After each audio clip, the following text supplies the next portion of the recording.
Today, we're cracking open something really special. It's the ultimate playbook for the classic APBA football board game. Now, this isn't some official expansion you can buy in a store. Nope, this is the life's work of one incredibly dedicated fan, and it's been meticulously crafted over decades with just one goal in mind: making the game on your tabletop feel as real as possible. And that really gets to the heart of it all, doesn't it? It's the question that drives any project like this. How do you take, a bunch of cardboard and some dice and somehow capture the true essence of an NFL game? I'm talking about the deep strategy, that raw tension, and yeah, the totally shocking unpredictability of it all. How do you bottle that up? Well, for one player, a guy named Greg Barath, who you might know online as OGuard62, the answer is this incredible document. This is his personal rulebook. And get this, it's been refined over the course of replaying 29 full NFL seasons.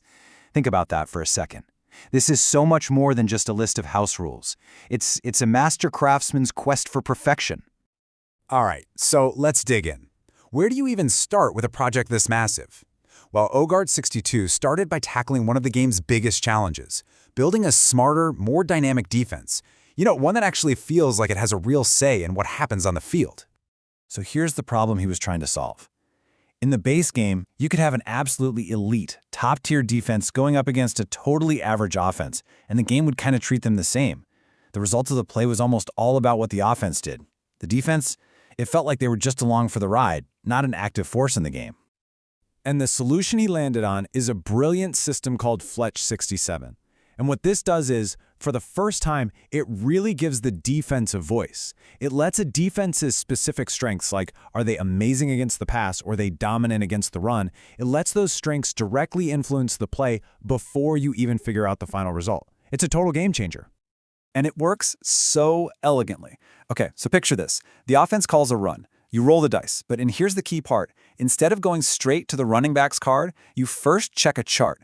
Based on that defense's specific rating against the run, your dice roll tells you if they're in a G for goal line, S for standard, or D for deep alignment. And that's everything. A truly great run defense is going to find itself in that tough G alignment way more often, and that just completely changes the odds of the play before it even gets started. But look, a smarter defense is only half the battle, right? For this thing to really sing, you need an equally dynamic offense to go up against it. And that brought a whole new set of challenges. So on the offensive side of the ball, there were really two big problems to solve.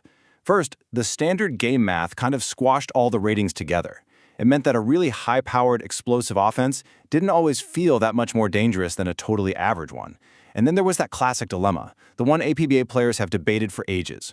What in the world do you do about those super rare, game-breaking breakaway runs? And man, this is where you really see the dedication. OGuard62 didn't just go with his gut. He tested everything. Just take a look at this data from his own season replays. Zero in on that delta column. That's basically the how close am I to reality number. It's the difference between his game stats and the actual NFL stats for that season. And as you can see, the ZARB floating index system, it consistently gets him into single digits, way closer to reality than the standard rules ever did. The numbers don't lie. So, his final answer here isn't just a hunch. It's backed by a mountain of evidence. After literally 29 seasons of collecting data, his definitive answer for offensive realism is the Mark ZARB floating index, period. But okay, that solves the problem of overall offensive stats. What about those explosive, game-changing plays? I'm talking about those breakaway runs that make the highlight reels. For years, a lot of players, including OGuard62 himself, used a pretty common house rule. You limit a running back's longest run in the game to whatever his longest run was in real life that season. I mean, it sounds logical, right? But, oh man, did he discover that this had massive unintended consequences. And you don't have to look any further than this one case study, Marcus Allen's amazing 1983 season. In real life, the Raiders were a dominant 12-4 team. But in the replay, where his biggest runs were capped by that limit rule, they became a totally mediocre 8-8 team. Think about that. That one little rule cost Marcus Allen over 200 yards and directly flipped the outcome of 4 separate games. It didn't just tweak the stats, it completely rewrote the story of their entire season. So the lesson from that painful experiment led to a huge, decisive change in his rules. To really capture a team's performance, you have to allow for those spectacular moments. You just have to let the dice and the cards create that rare bit of magic. No more holding them back. Okay, so we've got offense, we've got defense. The next logical step was the third phase of the game, special teams. And honestly, this is where the commitment to historical accuracy and just plain common sense really shines. I mean, think about it. You can't just have one set rule for kickoffs if you're replaying different decades of football. The game changes. This timeline shows exactly how Ogard 62's system adapts. Where they placed the ball for a kickoff back in '72 is completely different than where it was in '98 or 2010. And his rulebook reflects every single one of those changes, making sure each season replay feels totally authentic to its time. And trust me, the level of detail goes even deeper. The system knows exactly when the goalposts moved from the goal line to the end line, which completely changed the math on field goals. It handles missed field goals exactly like they did in whatever area you're playing. And it adds these brilliant common sense fixes, like a way to stop a weird penalty from causing an automatic, unrealistic touchback. It really is about sanding down all those little rough edges to make the simulation as smooth as possible. So, let's recap. We've got a smarter defense, we've got a more dynamic offense, we have historically accurate special teams. Now, we get to the payoff. This is where it all comes together in the high-stakes world of situational football. In this system, you really have to think of football as having two different faces. On one hand, you have your neutral downs.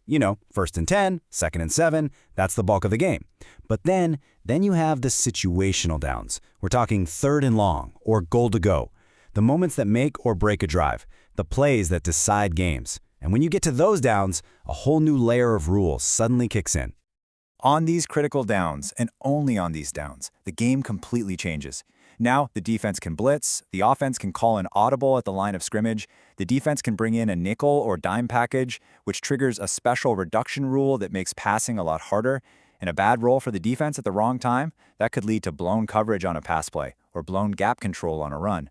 Each of these things just adds this delicious layer of strategy and tension right when it matters the most. And that right there is the ultimate payoff for all this incredibly meticulous work. The game just transforms. It stops being a simple series of isolated dice rolls and becomes this rich, tactical experience. It's now a strategic battle of wits between you and the game itself, just like the chess match you see on a real NFL sideline. But in the end, the creator, Ogard 62 himself, really says it best. After all this time, all this work, all this refinement, he's the first to remind everyone that this is just his way of doing things. The real spirit of a hobby like this is that there is no single right or wrong way to play. It's really all about the pure joy of making it your own. And that really leaves us with one last thought to chew on. This whole project was Ogard 62's passion. He turned decades of just playing a game into a genuine work of art. And it really makes you stop and wonder, doesn't it? What's that passion project that you would happily spend a lifetime perfecting?